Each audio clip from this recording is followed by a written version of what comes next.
DJ Sly, DJ Sly Tay, DJ Sly, DJ Sly Tay, DJ Sly, DJ Sly Tay, DJ Sly, DJ Sly Tay, DJ Sly, DJ Sly Tay, DJ Sly, DJ. All right, here we go, man. 2021 Convo, live and direct tonight. We got to give some love to our sponsors, Bel Air. I need y'all to head to your favorite liquor store, get your favorite bottle of Bel Air, and always make sure that you drink responsibly. Also, I need y'all to go follow at MyJetDoc. That's MyJetDoc. It's a virtual urgent care app connecting users with licensed medical professionals instantly. No waiting room and no insurance, and you can save up to 85% off of RX. Tonight, man, we hollering at my man Anton. Did I say it right? Yes, sir. Anton, PR manager. Anton, the PR manager, man. Hey, we always like to start the 2021 Convo out with our guests letting us know about their livelihood when they were growing up as a kid, man. Tell us how life was for you growing up as a kid. Well, to be honest, I come from the inland Northwest. I grew up a ranch lifestyle, a lot of discipline, really from the dirt. I come from a place where not a lot of people really make it. So it's been pretty challenging to make an impression in the world coming from where I come from. But, a lot of discipline, a lot of structure. Just, I started working when I was 4 years old.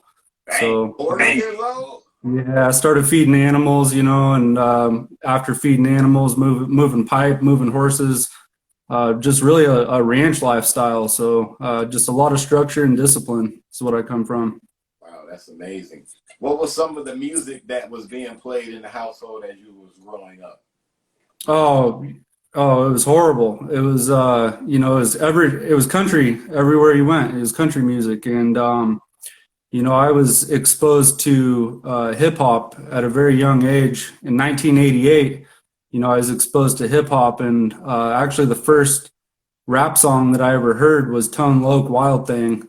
Wow. And and it just really connected with me personally. It was more on my natural rhythm. So, ever since then, I always had, a strong interest in diversity in music, and really got away from the, listening to country music and dug into hip hop, and just started researching hip hop and growing on the hip hop vibe my whole life.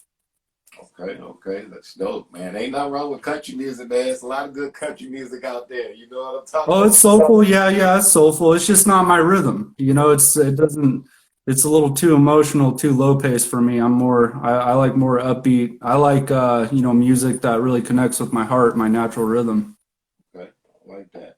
Now we're gonna fast forward to you being an adult. Now you're a PR manager. Break down what a PR manager is for those tuning in that might not understand what you guys do on a day-to-day basis.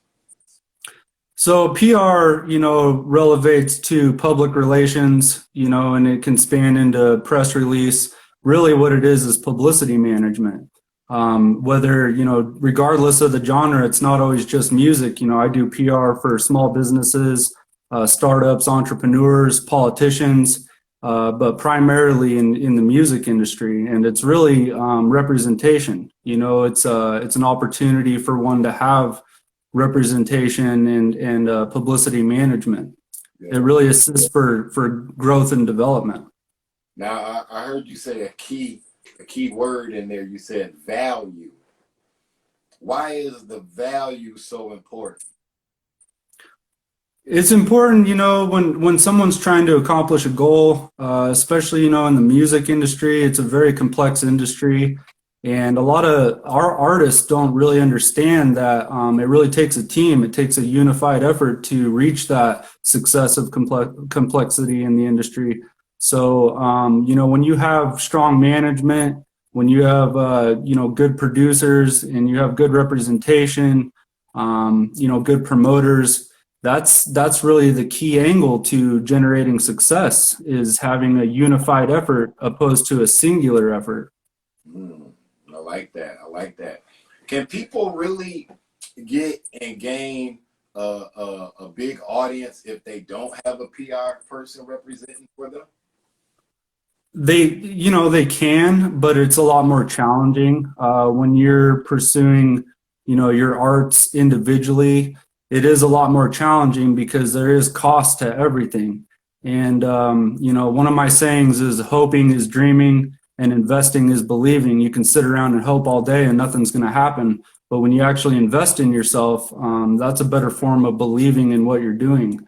And so, artists who don't have representation or don't necessarily have the budgets to put forth to representation, it makes it a lot more challenging to overcome obstacles and to create the diverse success that can be generated when you actually have a team. Yeah. Now you said something that caught my ear again. You said budget. Have you dealt with a lot of people that want to come and do business, but once they find out what the price is, it's kind of like, I'll check back? How do you go about dealing with people when they come like that with the window shopping? Every person has a different circumstance and scenario in life. Life comes first. So every artist out there, is challenged by budget. Not everybody, has a budget. And the key goal is to set, small goals to developing a small budget. And even if you're not, investing in representation, gives you the resource and capability to invest in, opportunities for yourself. So as the music industry has evolved and we've transformed from a physical age to a digital age, there's been a lot more platforms that have, created a more cost-efficient avenue. For example, distribution, United Masters, CD Baby, DistroKid. These are independent, more entry-level distribution platforms that makes it a little bit more cost-efficient for an artist to be able to get themselves in position to start generating. But like I said, every artist has, a different circumstance and scenario in life. What we've tried to do with our programs and agencies is develop more cost-efficient avenues, so that way it's not so extreme. There isn't such extreme costs, and artists and individuals can capitalize on that with having more of a minimal budget opposed to having a substantial budget. Now you're out on the West Coast, and Yes, sir. like being on the West Coast, you're in the heart of it all. So how are you able to weed out who's serious? Because with you being in LA, which is Hollywood, everybody wants to be out there. I'm sure like people are going crazy, blowing you up, blowing you up, blowing you up. How are you able to weed out the good talent from the bad talent? Just through my experience, our agencies, and just to make a correction, I am West Coast based. A lot of my connections are Southern California, but I'm actually Northwest, Seattle based. So throughout the whole West Coast, but the internet has created an avenue of connection point where you can connect with anybody in the world, and most of my business is done online. But the thing is the way that I actually scout talent is I personally hands-on, go to artists' pages, sponsored ads, people who are trying to get themselves out. Those artists who take the initiative and they're putting a little budget forth and they're sponsoring their ads. Well, A&Rs and PRs, we look for that. We actually, a big chunk of our day is, paying attention to independent artists who are trying to get out there. And then, of course, I'm looking for solid branding. I'm looking for good presentation. I'm looking for confidence. And of course, overall, the delivery and talent. When I listen to the music or I see the videos, I'm able to make an immediate judgment on the quality of their delivery. So I'll usually go through, 20, 30 sponsored ads a day. And then I like to pick, 2 of the most, prominent, and then I'll reach out to them personally and give them an opportunity to connect with an industry PR. Wow, that's dope. I like that. Hey everybody, just gave y'all a major key, a major jewel right there. Sponsorships. Y'all better start doing sponsorships on your post. I ain't know that. That's a major one right there. I like that. Well, yeah, it is actually effective. When you actually have professional representation, you get past the sponsorships and then you start working more on a major level with the appropriate marketing, advertising, PR, and representation. But that first initial sponsored ad, taking that leap, taking that initial investment to get the traction going, that's how I found, the whole catalog of artists that I represent is by actually scouting their sponsored ads. And I find it to be a very effective way to find artists nationwide who are really trying to get out there. Once we connect, once they take advantage of, the services that are provided, then it takes them to a whole nother level. They don't necessarily need the sponsored ad, but that sponsored ad is a great avenue just to start off, just to, start getting people to see it. And not only PRs and not only A&Rs, but there's actually major executives that when they're sitting around on their social media and a sponsored ad comes up, and if they like the music, then they'll send an A&R at them. So it's very effective for a lot of artists. I like that. Who are some of the artists you are working with right now? As of right now, I represent over 20 independent entry-level artists that are, coming up in the industry. Very strong, talented artists. The whole team I represent, I have to credit and salute because they are, top-notch talent. So I represent independent artists, but I also represent celebrity artists. I represent independent record labels and even major record labels. To speak on some names of the labels, Black Fly Music out of Cashville. So I represent, Black Charlie P. We've done a lot of work with him. We've done a lot of work together, and he's great because, he's very selfless and very conscious and a very universal mind. So Charlie P's, working with Black Fly and Cashville, they're a strong label and they're a very progressive label in the industry. Next to that, Dennis Moore, vice president of 3HP Records. He's a producer with Universal Music Group. He's also the president of Troublemakers. His production has been a great outlet to help, independent artists get more of a platinum sound for a more cost-efficient price. I also represent Tiffany Gaines, which is a very prominent. Tiffany, she's a wonderful person. She's very focused, very professional, probably one of the most professional people I've ever dealt with. She's coached me in a lot of areas, and SS Global provides one of the strongest distribution platforms in the world. So representing Tiffany's been an honor. And between all the artists and the executives that I work with, I'm really honored and privileged and very blessed, to be able to work with these people, because these are the people who really make it happen. Man, you got a nice catalog of people that you represent right there. I like that, man. Thank you, sir. You said that Tiffany coached you a little bit. So how was that able to help you out to be better with her coaching you a little bit? I'm a very serious person. I take very strong initiative. And the thing about Tiffany is she's just pure professionalism, and she's very calm-minded. So it's a good balance for me. Her coaching and direction, calms me down a little bit and makes me a lot more precise and calculated with how I operate. So, between the knowledge and the experience and, just the personal coaching, Tiffany's really helped inspire me even to take stronger measures with my career. Yeah, man, you can't put a price on that knowledge she's giving you, boy. Yeah, it's it's an honor to work with her. Everyone I work with, like I said, Charlie P, Dennis Moore, every artist that I represent, even the artists, even the independent artists, really light fire in me, because once I represent an artist, it's a mutual effort of growth. So I take them very, very serious. And, the artists that I choose to represent, they inspire me to go above and beyond and really develop success for them. And we've seen a lot of success. There's 3 independent artists that just in the past 30 days, I've already lined up for global distribution deals. Wow. And so it makes a big difference for people's careers. And, makes a big difference for my career. If my name's involved, then these guys are going to be successful because they're pushing me, and it's my responsibility. Man, that's dope, man. You out here changing lives for people, man. The three people that you got lined up, man. How did they feel when you went to them and said, "Hey, we get ready to line y'all up for this global distribution"?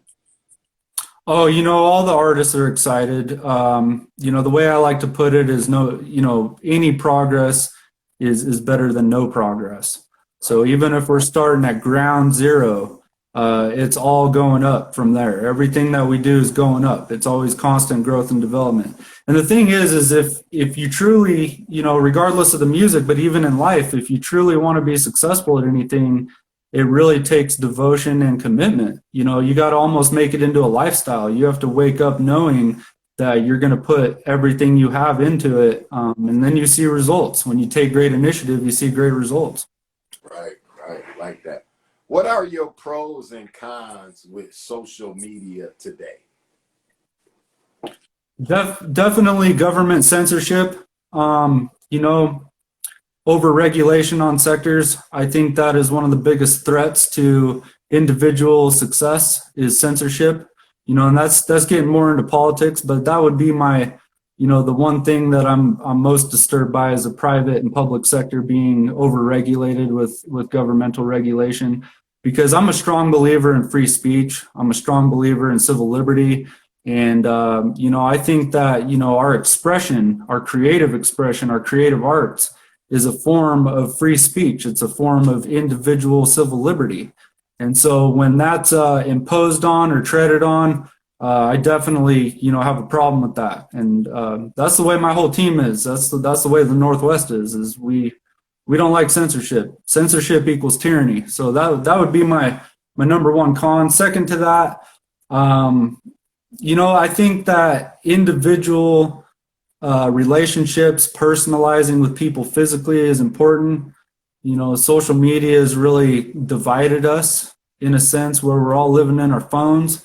But I think it's important, as a marketing expert, it's important to exercise both fields. You want to capitalize on the physical realm and you want to capitalize on the digital realm, because that digital realm is going to bring you into the physical realm. Facts. I like that, man. You broke it down real well for us, man. It's crazy with the censorship, because with me being a DJ, we got to deal with that too. It's hard for us to promote artists out here now, because you might take a certain artist and you might have their music running through IG or something. Next thing you know, they hit you with the thing like, "Hey, we taking this down. You don't have the rights for it."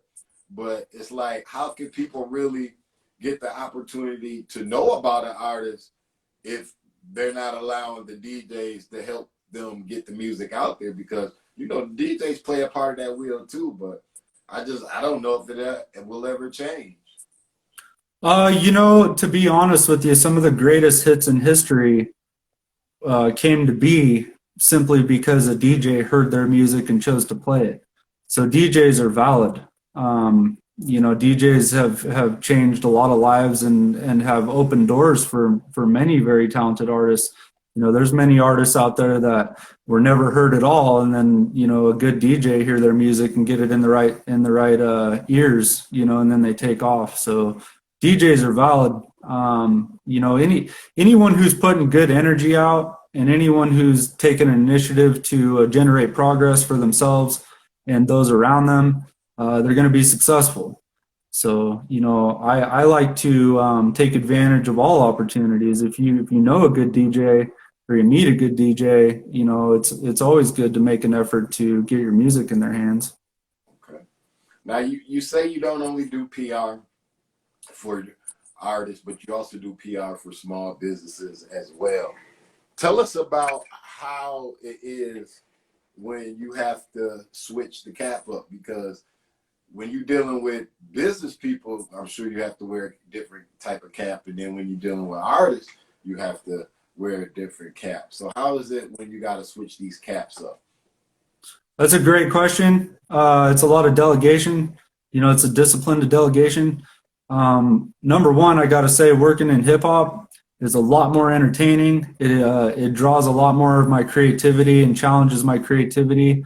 And I get to be more diverse with my creativity, with branding and content development.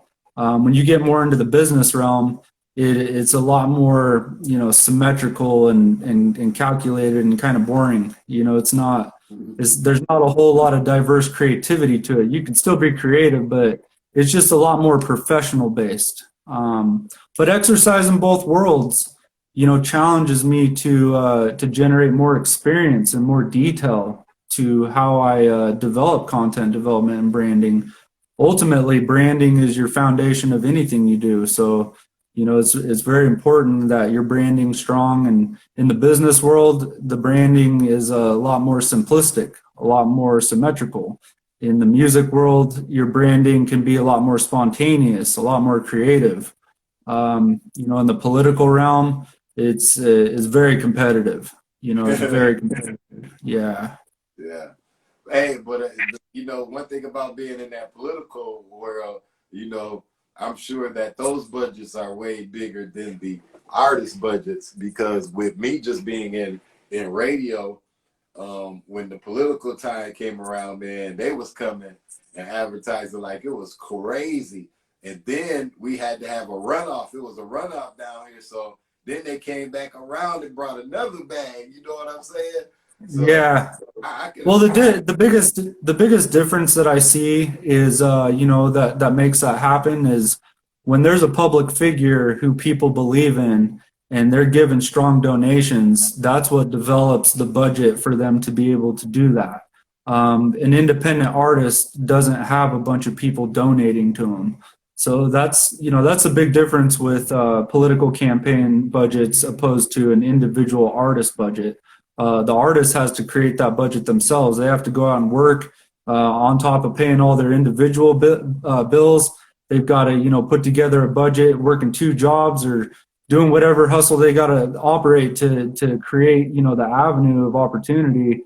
A lot of political figures have people throwing money at them in belief.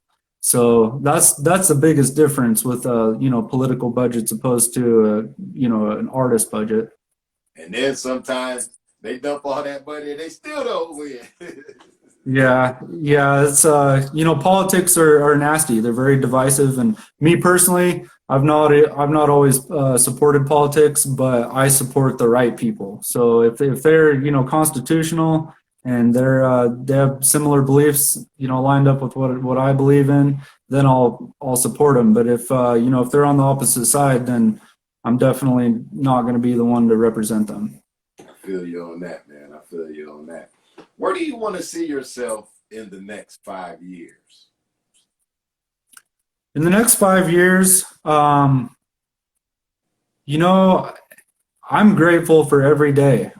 It's hard to pre-sense or pre-vision what the future will be, but one thing I know is I can wake up humbly grateful that I'm alive to be able to keep progressing and to keep putting forth effort in. So my hope is to see everyone that I work with extremely successful in the next 5 years. That's my goal, is to make sure my whole team is in a better position.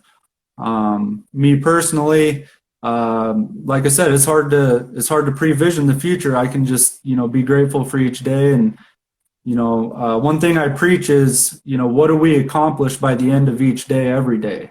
And that's the thing to think about and to focus on is what do you accomplish? And the more you accomplish each day and the more you get done, the more gratification and confidence you can build towards the next day.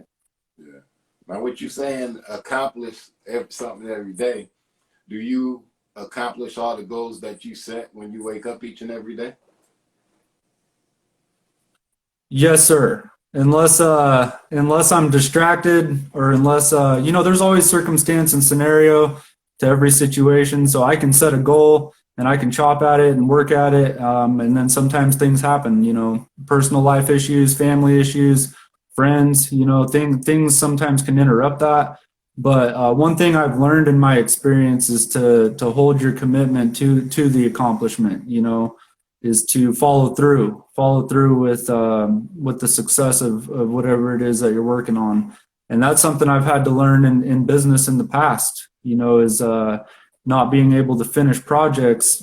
Sometimes it can cause more problems. So the more we face our limitations, the more we face our obstacles, the more we overcome our obstacles, the more we're going to accomplish and the more gratification and success we're going to generate.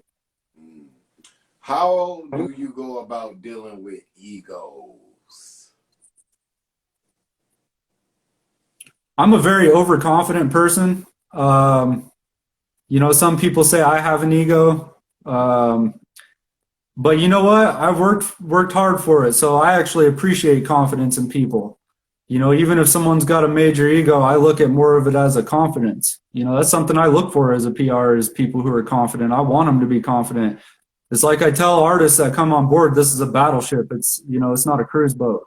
So you got to have the confidence to man your gun and get ready for war, because we're in a war of success. So, but yeah, I mean, as far, I think it's important for people to be humble. I'm always humble, but I think confidence is great. And I think that sometimes people mistake overconfident with egotistical or conceited. And there's some people out there that are very egotistical and very overconfident, even to the point where they're disrespectful about it.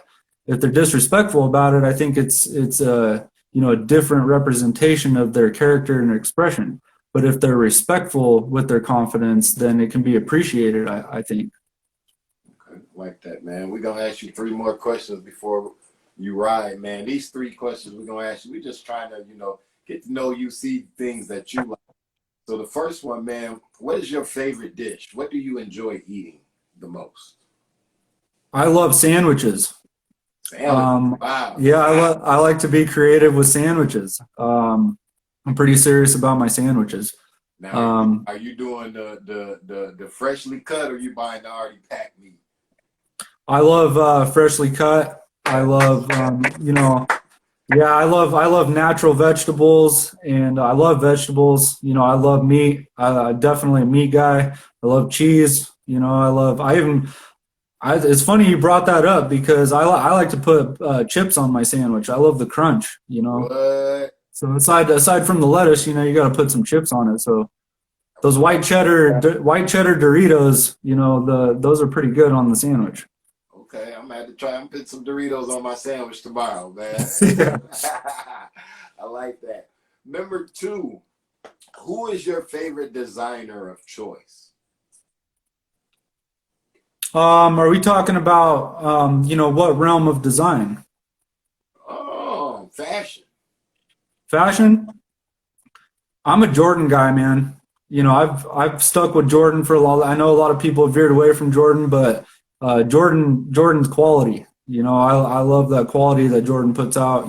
There's layers in those shoes. I've actually personally sawed shoes in half just to prove to people that there's some good solid material in a Jordan shoe. So the Nikes and Jordans, I appreciate quality shoes. And as far as clothing, I'm pretty simple. I'm pretty simple with my clothing. I like to have nice stuff, but I actually like to wear a lot of clothes that don't have brands. I just like the color switch up. I like to switch my tones up, and sometimes not having a logo on there is even better. Yeah, because at the end of the day, it's not about the logo; it's about the individual that's rocking it, right? Yeah, and I like I love creative expression. That's something I appreciate. There's all kinds of diverse people out there that are crazy with their expression, and I actually support that. I find it entertaining. I find it appealing. So I think that gearing away so much from brand names and just focusing on simple, plain articles of clothing, and then just doing your own creative thing with it, I think that's a lot of fun. Okay. Automobile. What's your favorite automobile of choice? I'm a GM Chevy guy. I'm a truck guy to the fullest. I grew up with trucks. I love trucks, but I recently been into an Audi. I got an Audi right now, and that's been a lot of fun. I've had some. You got him an Audi. Uh-oh. Yeah, it's a nice car for what it is. I like to experiment. a lot of nice vehicles, and I've had some really horrible vehicles. But you know, ultimately vehicles come and go. So I try not to personalize too much. I just try to appreciate whatever it is I have that'll get me to point A to point B. And with style though. So even if it's not that nice of a car, I'll make it nice. So I'm trying to debate now, man. I'm trying to like, should I get a Chevy Silverado or should I get a Toyota? yes, you should. Yes, you should. It's tough. As long as you always want to, with trucks, you know, you always want to get a 2500 or better, because 1500s they're kind of worthless, you know. But if you want a solid truck, you want to get a 2500, you want to get a 3500, because it's just a better truck. It's just better built, better parts, you know, more long lasting. I'm a diesel guy. I love diesels. But yeah, definitely Chevy, you know, delivers. I've had Fords, I've had Dodges, I've had GM, Chevys, and I've actually really enjoyed Chevys and GM. Yeah, you ain't had that Toyota Tundra though. A Tundra's a nice truck. Nice truck. It's a nice truck. Yeah, I mean, Toyota is a Toyota. They'll go forever. You can beat them to death, and they'll keep coming. But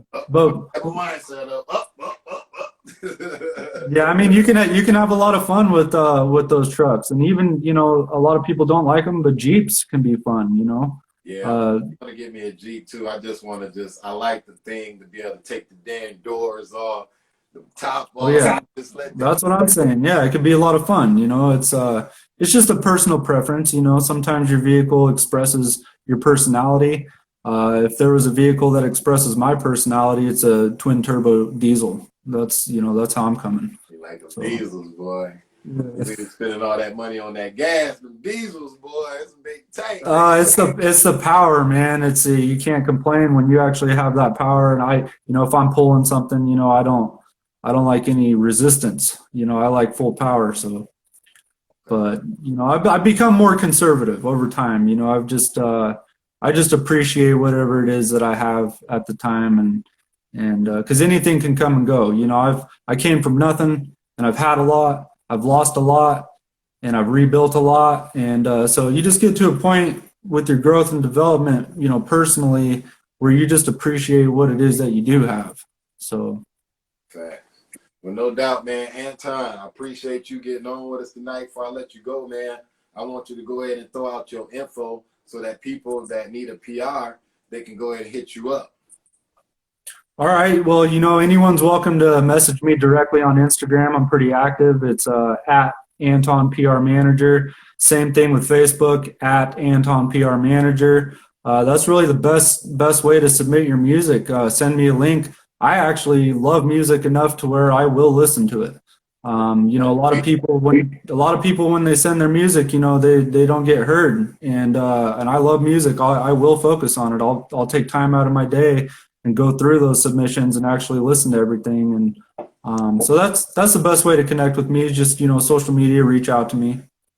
All right, y'all, there it is, man. Make sure y'all reach out, and don't forget, if you didn't get to check this out today, we will have this posted up when we get the editing done on YouTube, DJ Sly Tay Podcast Show. Make sure y'all go over there right now, hit the notification button, and make sure that you follow so you know when we upload new content. All right. Once again, Anton, appreciate you, man. We wish you mad success. Yes, sir. Endeavors, and let's keep building this relationship, my brother. Absolutely. I appreciate you, and congratulations on you guys' success. You guys have been doing really well. Yeah, thank you. We appreciate it, man. We're going to keep going. It's an honor, man. Thank you. All right, man. Peace.